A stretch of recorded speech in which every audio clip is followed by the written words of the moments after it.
Hello, welcome back to Top 5 Tuesdays, and today I'm going to be copying James and Ian over at DVD Collector 1974 and Fuckable, their channels. They did Top 5 silent films this past week, or last week, whatever, and I figured I'd throw my hat into the gauntlet with it as well. It's been a good few weeks for the Top 5 Tuesdays series. Had a lot of interactivity with all you guys, talking about your favourite Tarantino films, favourite Spielberg films and so on. That's been really cool.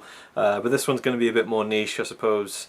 Not many people could probably even say they have the top 5 favourite silent films that they've seen, or even if they've seen 5 silent films. But if you have, please comment down below. I'd love to see some different choices and interesting choices, maybe films I haven't seen before. Even if you have general silent film recommendations, I'm a huge fan of that era in cinema history. And so let's get right into it. And we'll do a quick one because I've talked about these films before in depth in other videos, and so there's no need to really go too far with them.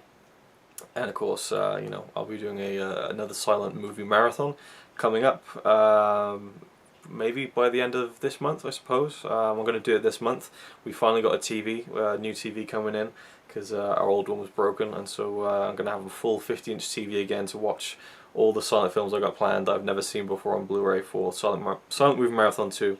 So this list might change, but I somehow don't think it will, because I love these 5 films so much. And number 5 is, and there's only 3 directors in this list, but I consider all 3 directors to be not only 3 of my favourites, but 3 of the best film directors of all time. So it's a pretty limited list, but it is what it is. Anyway, number 5, Fritz Lang's Die Nibelungen, The Nibelungen. It's an epic film. Again, I've spoken about it before, talked about it before, reviewed it before. Still need to do a review of the Blu-ray though. I think there's like a 17-minute documentary about the making of the film, which I really should watch. But I absolutely adore this. It is nearly 5 hours long. It is 282 minutes long, so I guess that's 4 hours and 42 minutes. It is 2 films in one, but I watched it in one go, in one sitting, and it was one hell of an experience. We have Die Nibelungen Part 1, I guess is what you would call it. Does it say on the disc, maybe? The full official, yeah, well, Die Nibelungen 1, Siegfried, and then Die Nibelungen 2, Kriemhild's Rache, or yeah, I won't try and pronounce that in German, but Kriemhild's Revenge. So this whole film is a 2-part story. It's the first part is a big open adventure kind of man going out and conquering kind of thing, and slaying dragons and winning over princesses, that kind of thing. And then the second part is a revenge film, and it's all just this one big sprawling epic. It's Lord of the Rings before there was Lord of the Rings. Not that it's similar in any way in terms of the story, but you know, just the scope of it, the scale of it, these huge sets and the larger than life locations and the castles and the I just absolutely love it, all the way down to the intertitles, the way that they kind of just the way that they are, you know, the way they're drawn and stuff, is there's kind of like pictures inside the letters and times, and it's a beautiful film. And I believe it has the original score on this Blu-ray release. Let's have a quick look. Yes, a new adaptation and recording of Gottfried Hubert's score. So again, you're getting the original score, and that's incredible as well. And just the scope of it, the scale of it, the characters, and just how ahead of its time it was in this terms of the big epic. I mean, there'd been big epics before, but this one to me is just such a fun film. And it kind of gets really dark as well. And I kind of compare it a little bit to Game of Thrones in terms of the kind of the deception and deceiving and the family plotting and the blood feuds and things like that. Anyway, number 4. We have Buster Keaton's Our Hospitality. If you don't know, he directed a lot of his own feature films in the 20s, and this one was no different. This was 1923, I believe. Yes, it was. One of his first big features, I guess, and I think this is his best film, I really do. From top to bottom, it's a great story. There's meaning there, there's sentiment there, and it's hilarious at the same time. It's the classic Buster Keaton kind of setup where, you know, he is kind of almost haplessly in a bad situation and has to kind of get out of it constantly, and there's all these big stunt sequences. The first part of the film, he's getting to this place in this train. There's a great train sequence that kind of foreshadows a later film that he would make, and then you know, the finale is just incredible. Some of the stunts, and you just wonder, even now, you know, almost 100 years later, you wonder, how did he do that? How did he pull it off? And my phone is ringing, which it always does during videos, so I'm going to come back. Okay, so Our Hospitality, awesome film, won't go into too much more detail, but I just love everything about it, the way it opens, the way it ends. Great story, great film. Number 3, another Fritz Lang film, Pharamond, The Woman in the Moon.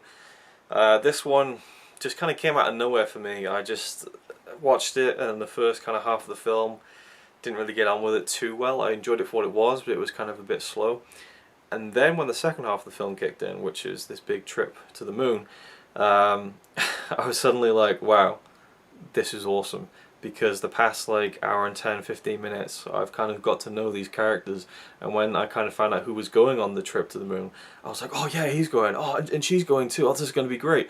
And I got really excited about it. I'd never really experienced that in a film before, where the first hour didn't really do much for me until the second half kicked in and I realised where it had paid off. So it's a slow film, it's a long film, about 2.5 hours, actually almost 3 hours long, and it's all about a trip to the moon. It kind of predates any kind of obviously real information that we had at the time for, you know, space travel and things like that. You know, it was decades removed from when the first kind of, you know, trip to the moon even happened for real. And this is the first place where we see an instance of a countdown to launch that was pretty much invented in this film.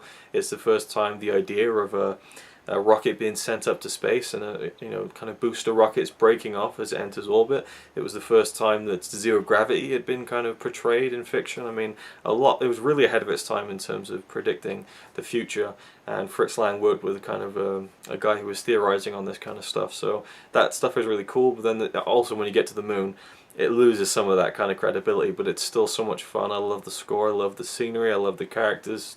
It's one of my favorite silent films. Amazing.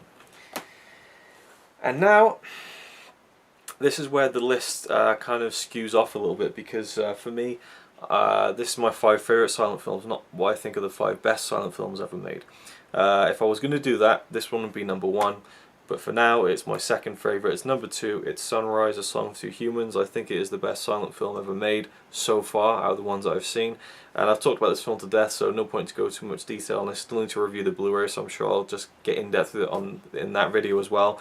Suffice it to say, it's about a man and a woman who have lost their way in their marriage, and they find their love for each other again. And for me, I think you can remove all the intertitles from this. You can remove all the text, I think, and it would still make sense. And it's storytelling in its purest form, I think, and it's all carried by the performances, the great direction, the imaginative way that the story is told, and the special effects, and it's just an incredible film.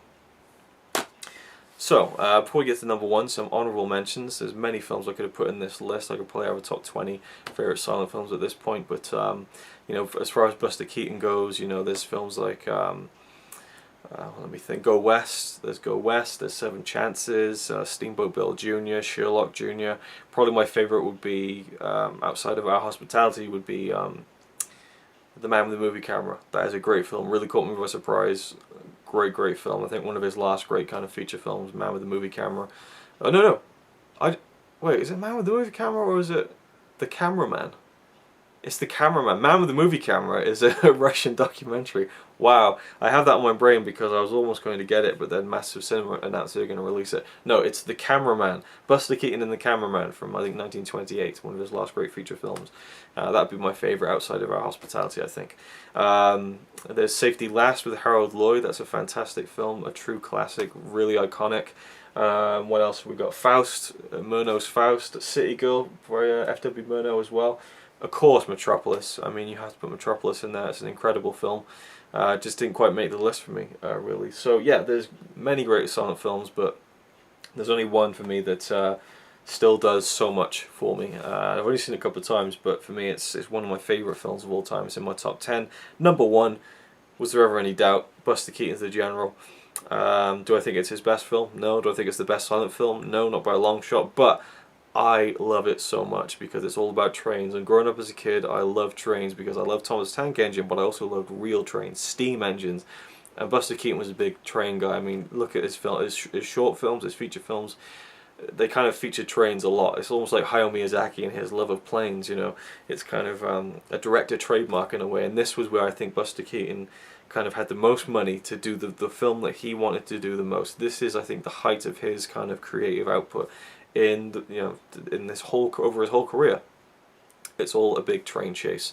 The whole film is just a fantastic series of incredible stunts where, you know, Buster Keaton is just you know, on the top of a moving train doing all these ridiculous things that you would never see happen again. You know, you never see it happen these days, unless it was Tom Cruise, I suppose.